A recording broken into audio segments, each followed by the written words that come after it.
I remember the people. A long wooden rectangle, scarred by years of cutlery, candle burns, and the weight of elbows pressed hard during arguments that never quite ended.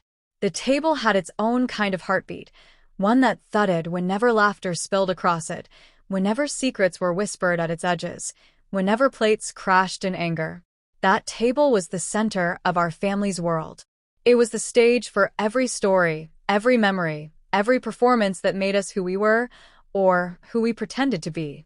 And yet, despite all the noise and the seats filled around it, there was always one chair that felt like it wasn't really there. My chair.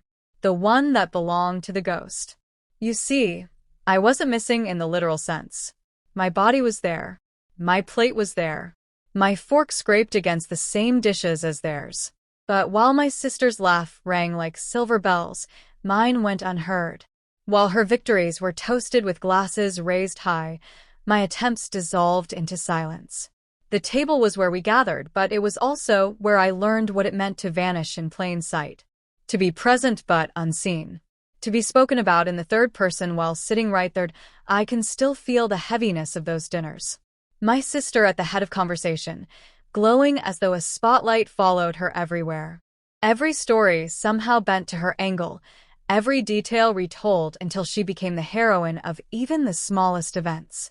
My parents fed her praise like it was air, and she breathed it in with the ease of someone who never had to doubt her place. Me? I watched my plate, pushing peas into neat rows, hoping that maybe if I aligned them just right, someone would notice the effort. No one did. It's about erasure. There's a unique kind of loneliness that comes from being forgotten by people who are supposed to remember you the most. Friends can ignore you, strangers can overlook you, but when your own blood treats you like furniture, like background scenery, the wound cuts in a way no bandage can reach. And it was at that family table, with its endless chatter and clinking glasses, that I learned what it meant to live as a ghost. But ghosts have ears. Ghosts listen. Ghosts collect the words people speak when they think no one is paying attention. And that's how I began to realize that the table wasn't just a place for meals. It was a courtroom, a battlefield, a stage for performance, politics, and power plays. My absence in their eyes gave me presence in another way. I could see what they were hiding. And it was there, in those unnoticed moments, that I started piecing together the truth. I wish I could tell you that this is a simple story of sibling rivalry or a child's hunger for love. But it isn't. It's a story about missions assigned in whispers, decisions that shattered lives, and betrayals buried so deep they thought they'd never be unearthed. It's about the way families can crown one child a hero while condemning the other to silence. It's about how I was sent into fire first, blamed when it all burned down, and written out of the story so neatly that I almost believed I had never existed at all. But here's the thing about ghosts. Eventually, they find a way to haunt. The table where I was always missing became the place where I swore I'd return. Not for their approval, not for their applause, but for the truth. And when that truth finally clawed its way out of the ground, they were forced to say my name. Out loud. In front of everyone. They couldn't pretend anymore that I had been nothing more than a shadow. They couldn't deny that the ghost had been alive all along. This is my story. The story of how silence was weaponized against me. How my family buried me while I was still breathing. And how, piece by piece, I dug myself back out. From the seat that was never meant for me, to the list that now begins with my name. They say every family has its golden child. Ours was my sister. She didn't earn the title. It was given to her, like a crown placed on her head before she even knew how to speak. My parents built her a pedestal so tall, it blocked the sunlight for everyone else. Every good grade, every performance, every award she collected was met with cheers so loud it drowned out everything in the room. But here's the thing. She wasn't extraordinary. She was just chosen. Chosen to be seen, chosen to be praised, chosen to carry the family's pride like a banner. And me? I was there, but not really. I was the ghost that walked past the applause, the echo no one cared to hear.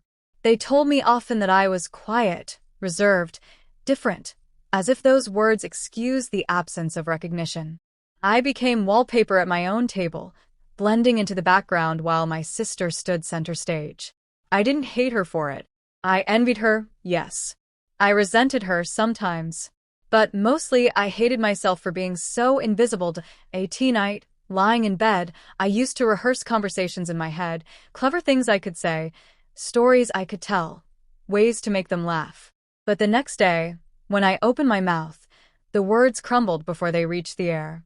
It wasn't that they ignored me on purpose. It was worse. They didn't notice I had spoken at all. That's when I learned something chilling. The ghost doesn't haunt because it wants to. It haunts because no one remembers it was ever alive. One day, I was called into the living room. My father sat there with a look that meant business, my mother beside him nodding along like she already agreed with whatever was about to be said.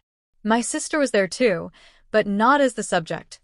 Always as the audience, always glowing in borrowed light. "You'll take care of it," my father said.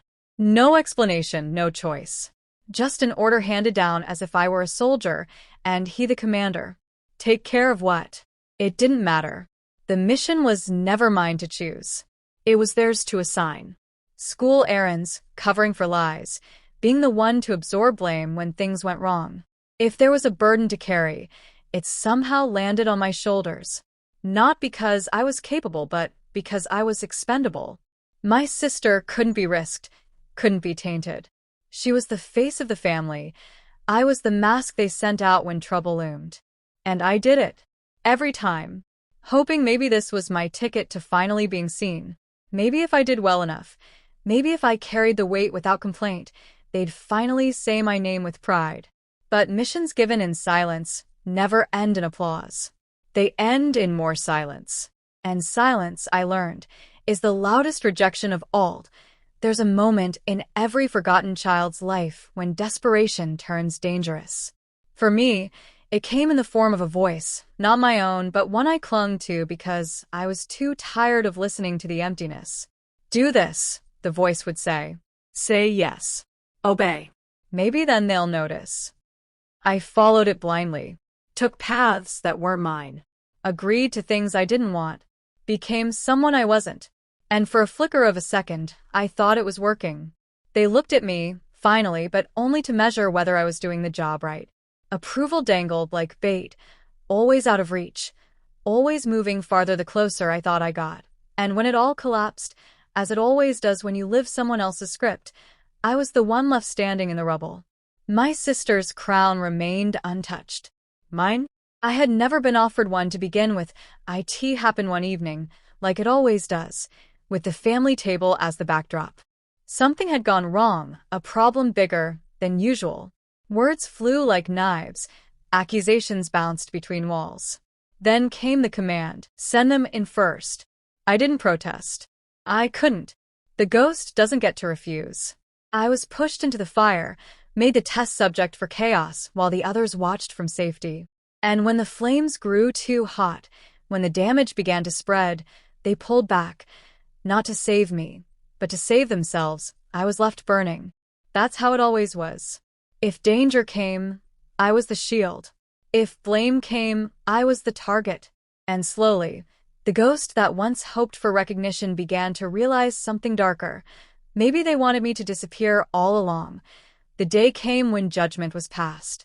A school issue, a community mistake, maybe even something that should never have been mine to carry, but there I was, standing alone while eyes stared down at me like judges. My parents were there. My sister too. But not one of them spoke up. Not one voice rose to defend me. Silence again. Always silence. In that moment, I understood the cruelest truth. It wasn't that they forgot me.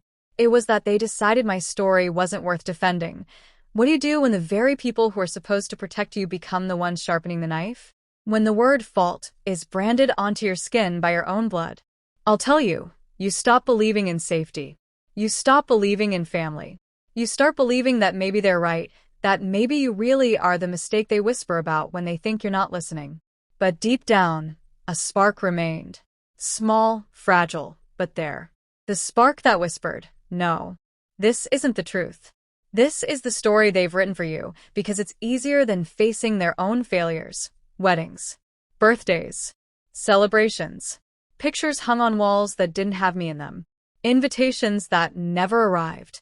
Events where I learned after the fact that everyone had gathered. Everyone but me. Do you know what it feels like to see your family smiling in a photograph you weren't even invited to be part of? To realize you were erased not by accident, but by design? It isn't loneliness. It's obliteration. After a while, I stopped fighting it. I stepped back. I disappeared on purpose. If they wanted a ghost, then I would give them one. I moved silently through rooms, answered only when spoken to, stopped volunteering pieces of myself they never cared to hold. And the strangest part? They seemed relieved. As if my disappearance made life easier. As if erasing me allowed them to breathe more freely. But ghosts watch. And ghosts wait. One day, I stumbled across something they hadn't meant for me to see. Papers. Records. Fragments of a truth that contradicted the story they'd force me to carry. The fire hadn't been mine. The fault hadn't been mine. The silence wasn't accidental. It was engineered. They had buried the truth, deep enough they thought no one would find it. But I did. And once you've touched the truth, once you've held it in your hands, you can never let it go. I tried to tell them, tried to show them, but no one believed the ghost. Words were dismissed, accusations deflected, my voice drowned out by the same old silence. But the files didn't lie. Documents don't vanish just because someone chooses to look away. Paper doesn't forget. And so, while they shook their heads, while they laughed off my claims, I held proof in my hands. Proof that the ghost had always been alive. The day finally came when they could no longer pretend. The truth was too sharp, too undeniable. The files, the records, the buried evidence, I laid it all out. And for the first time in front of others, they had no choice but to say my name. Out loud. Clearly. The ghost they had erased stood in the center of the room, undeniable, unshakable, real. And when they finally said my name out loud, it didn't sound the way I always imagined it would. It wasn't soft. It wasn't proud. It wasn't filled with love or recognition. It was sharp, reluctant, dragged out of them like a confession they had fought to keep buried. But still, there it was. My name. Spoken not in whispers, not as blame, but as proof of existence. For a moment, I didn't know what to feel. Relief? Rage? Vindication? The truth is, it was all of it at once. My chest burned, my hands shook, my throat tightened. Decades of silence collapsed in that 1 second, and suddenly, I wasn't a ghost anymore. I was flesh, blood, breath. I was undeniable. But the recognition I once begged for didn't taste the way I thought it would. I had dreamed, as a child, that the day they finally saw me would feel like sunlight breaking through clouds. Instead, it felt like smoke clearing after a fire. Thick, choking, with the scars of everything that had burned still fresh on my skin. That's when I realized, this story was never about them saying my name. It was about me learning to say it myself. For so long, I ran after them like a shadow chasing the light.